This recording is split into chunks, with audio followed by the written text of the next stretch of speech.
بسم اللہ الرحمن الرحیم۔ غیر اسلامی عقائد و خیالات۔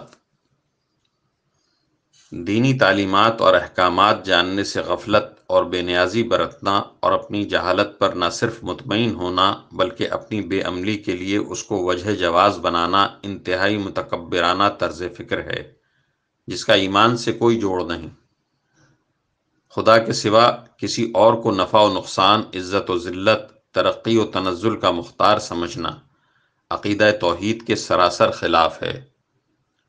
خدا کے سوا کسی سے خوف رکھنا، کسی پر توکل کرنا اور کسی سے امیدیں وابستہ کرنا اور کسی کو زندگی کے بنانے یا بگاڑنے میں حقیقی عامل سمجھنا ایمان کے منافی ہے۔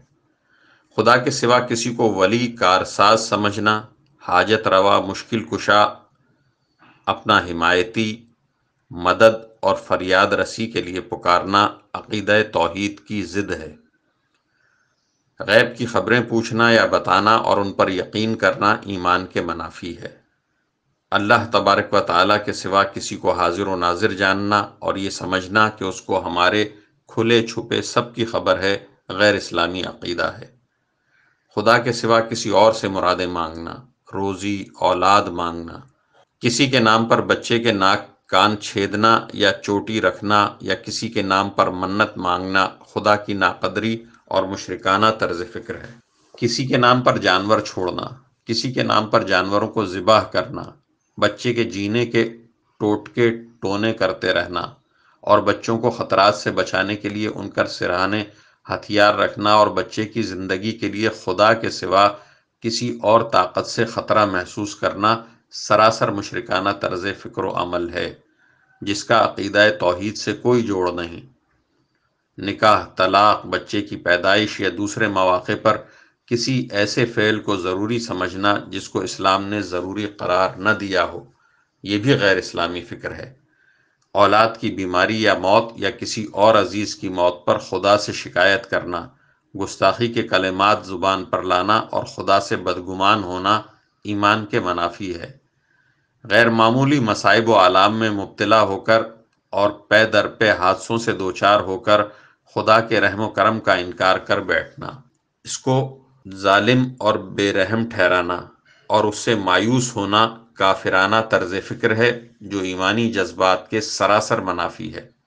اس طرح کے وسوسے جب دل کو گھیر لیں تو فوراً توبہ کرنی چاہیے اور کسی اللہ والے سے رجوع کرنا چاہیے۔ کسی کے سامنے ہاتھ باندھ کر کھڑا ہونا، سجدہ کرنا یا جھکنا شرک ہے۔ مزارات کو چومنا چاٹنا، ان کے سامنے دست بستہ کھڑا ہونا، ان پر پیشانی رگڑنا اور اس طرح کے دوسرے مراسم ادا کرنا عقیدہ توحید کی توہین ہے۔ کسی پیر بزرگ کی تصویر برکت کے لیے رکھنا، اس پر ہار پھول چڑھانا اور اس کی تعظیم کرنا سراسر شرک ہے۔ خدا کے سوا کسی اور کی پناہ ڈھونڈنا، اس سے دعائیں مانگنا اور یہ سمجھنا کہ یہ بگڑی بنانے والے ہیں عقیدہ توحید کے خلاف طرز فکر و عمل ہے۔ کسی کے حکم کو خدا اور رسول کے حکم کے برابر سمجھنا یا اس پر مقدم رکھنا، کسی کو شرعی احکام میں کمی بیشی کا حقدار سمجھنا، کسی کو شرعی پابندیوں سے بالا تر سمجھنا یا کسی کا یہ حق سمجھنا کہ وہ شرعی احکام کو معاف کر سکتا ہے سراسر مشرکانہ خیالات ہیں۔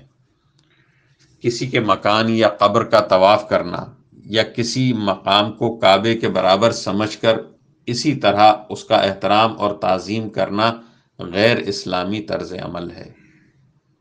علی بخش، حسین بخش، عبد النبی وغیرہ قسم کے نام رکھنا یا غوث المدد یا علی المدد قسم کے نعرے لگانا عقیدہ توحید کے خلاف ہے۔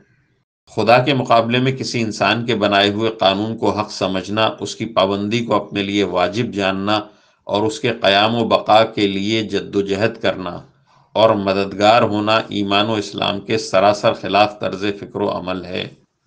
آخرت میں اپنی نجات کے لیے ایمان و عمل کے بجائے کسی ولی اور بزرگ سے نسبت اور تعلق کو کافی سمجھنا اور یہ ماننا کہ اس کی سفارش سے خدا کا فیصلہ ٹل سکتا ہے یا ان کا خدا پر زور ہے کہ جو چاہیں فیصلہ کرا سکتے ہیں، غیر اسلامی عقیدہ ہے جس سے ذہن و قلب کو پاک رکھنا چاہیے۔ بندے کو مجبور محض ماننا اور یہ سمجھنا کہ بندے کو نیکی یا برائی کا کوئی اختیار نہیں، برائی یا بھلائی خدا کرتا ہے اور بندہ اس کے کرنے پر مجبور ہے۔ غیر اسلامی خیال و عقیدہ ہے جس کے ہوتے ہوئے عقیدہ آخرت کو ماننے کے کوئی معنی نہیں رہتے۔ بندے کو ہر حال پر پوری طرح قادر ماننا اور یہ سمجھنا کہ انسان جو کچھ کرتا ہے اس میں خدا کی مشیت اور ارادے کو کوئی دخل نہیں۔ انسان کو ہر فعل کے کرنے کا پورا پورا اختیار ہے، یہ بھی غیر اسلامی فکر و عقیدہ ہے جس سے ذہن و قلب کو پاک رکھنے کی ضرورت ہے۔ پیغمبروں کو گناہوں سے پاک نہ سمجھنا اور ان کی طرف کسی برائی یا خواہش پرستی کی نسبت کرنا یا ان کو آسمانی کتابوں کا مصنف ماننا سراسر غیر اسلامی عقائد اور خیالات ہیں۔ وہی نہیں صحابہ کرام کی تنقیص کرنا، ان کے عیب نکالنا، ان کے رتبے کو گھٹانا اور ان کا احترام نہ کرنا قطعاً غیر اسلامی نظریہ ہے جس سے فوراً توبہ کرنی چاہیے۔ خدا اور رسول نے دین کی ساری باتیں خوب کھول کھول کر بیان کر دی ہیں۔ اب کشف و الہام کے ذریعے یا خواب کے ذریعے یا اپنی سمجھ سے دین میں نئی نئی باتیں نکالنا اور ان کو ضروری قرار دینا بدعت ہے، اور بدعت بہت بڑا گناہ اور گمراہی ہے۔ مصیبتوں اور تکلیفوں سے پریشان ہو کر اپنے نصیب کو برا بھلا کہنا اور تقدیر کو کوسنا اور اس طرح کی باتیں کرنا کہ میری تقدیر ہی خراب ہے، میرا نصیب ہی ایسا ہے، میری قسمت ہی پھوٹی ہوئی ہے، بنانے والے نے میری تقدیر ہی ایسی بنائی ہے، میری ایسی قسمت کہاں جو کوئی بھلائی دیکھوں، یہ تمام کلمات منفی کلمات ہیں، ان سے بچنا ہے۔ یہ خدا سے بدگمانی اور اس کے شان میں گستاخی ہیں۔ ان غیر اسلامی خیالات سے دل کو پاک رکھ کر خدا کی مرضی پر خوش رہنا اور اس کے ہر فیصلے پر خوشگمان رہنا ہی ایمان کی شان ہے۔